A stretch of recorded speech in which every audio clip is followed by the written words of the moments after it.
Hi everyone, welcome to Desert Succulent, and for today, join me as I repot one of my precious succulent dito nga sa planter na ito kasi ipapamigay ko siya as a gift to someone special to me. So itong parang planter na ito is nabili ko sa Shopee for 270 pesos kasi yung pagbibigyan natin medyo mahilig siya sa mga white and gold, kaya I think this would be a perfect na planter for our bulb succulent na yung frizzle sizzle. Yung parang gold na frame niya is parang bakal siya, and yes, that's really a perfect na holder nitong ating ceramic pot. And I was actually expecting na plastic lang ito, pero ceramic pala siya, kaya sulit na yung 270 pesos. Ang problem is wala siyang butas dito, and natatakot akong butasan siya kasi baka mabasag natin itong ating ceramic na pot.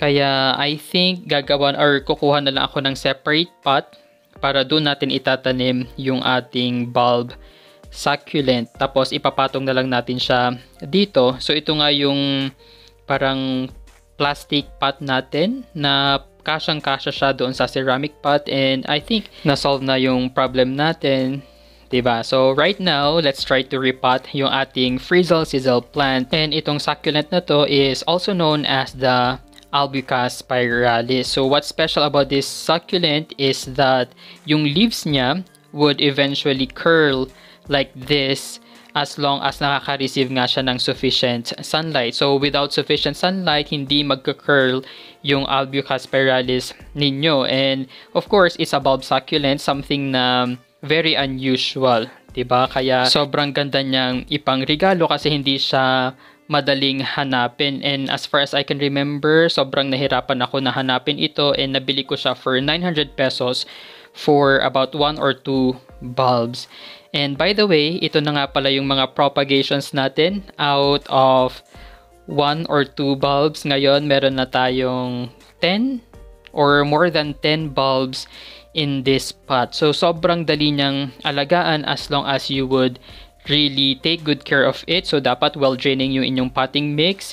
Then, nakaka-receive siya ng sufficient sunlight, and also pala yung kanyang watering, gusto niya ng medyo moist na soil. Ayaw niya yung sobrang dry na dry. Dapat medyo moist lang yung kanyang soil para mabuhay siya. So, ito, yung bulb na yan, we can actually separate it into a different or into a separate pot. Then, yun, tutubo na siya and lalago na siya on its own. Kaya iiwan natin itong pot na ito dito kasi pag may reregaluhan tayo, diba, itong bulb succulent ang ipapamigay natin. And by the way, may 2 cuttings akong ipapamigay nitong succulent na ito. Moving on for today's repotting, ito yung gagamitin nating soil mix, and this is actually yung typical na soil mix ko, yung Alnos Compost with pumice stones, and syempre hindi mawawala dyan yung ating organic na quick release fertilizer. So ito yung pinaka-secret ko na nilalagay sa aking mga succulents every time I repot them. So quick release siya, kaya nagre-release na talaga siya nung nutrients sa ating soil. Kaya gustong-gusto ko siya.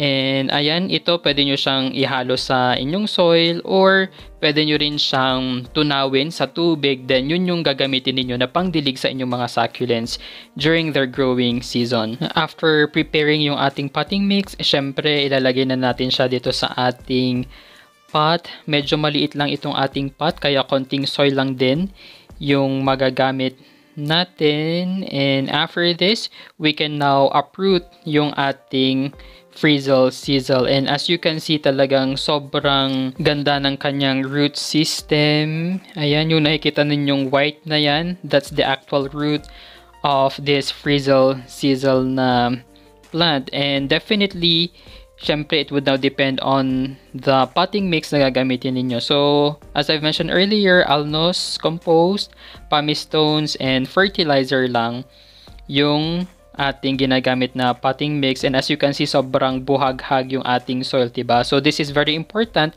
para maiwasan natin na magkaroon ng root rot and fungal issues yung ating bulb succulent or succulents in general. Then, from time to time, nilalagyan ko rin siya ng systemic na insecticide para hindi magkaroon ng pest itong ating succulent na ito. And so, after removing yung mga old soil nitong ating bulb succulent na ito, we can now finally see yung actual roots niya.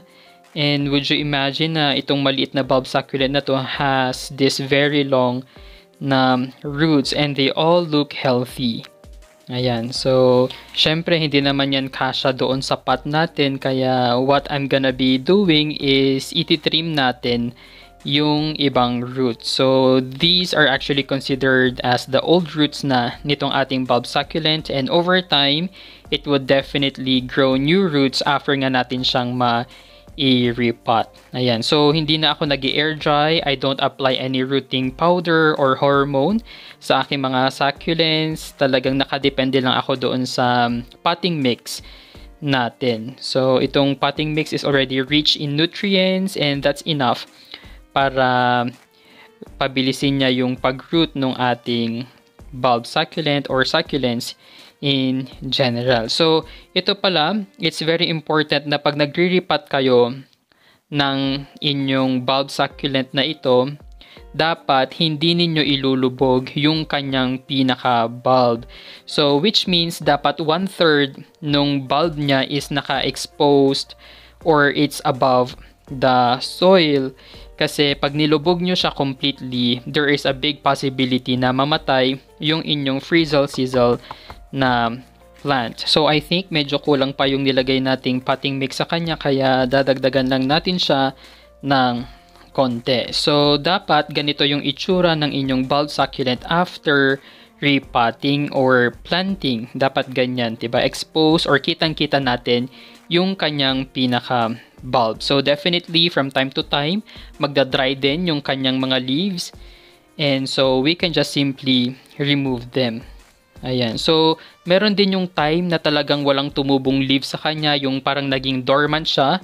So, if that happens, wag nyong didiligan yung inyong frizzle-sizzle plant and just wait na magkaroon nga siya ng mga new leaf growth. And since we are done repotting, all we need to do is put this pot doon sa ating planter.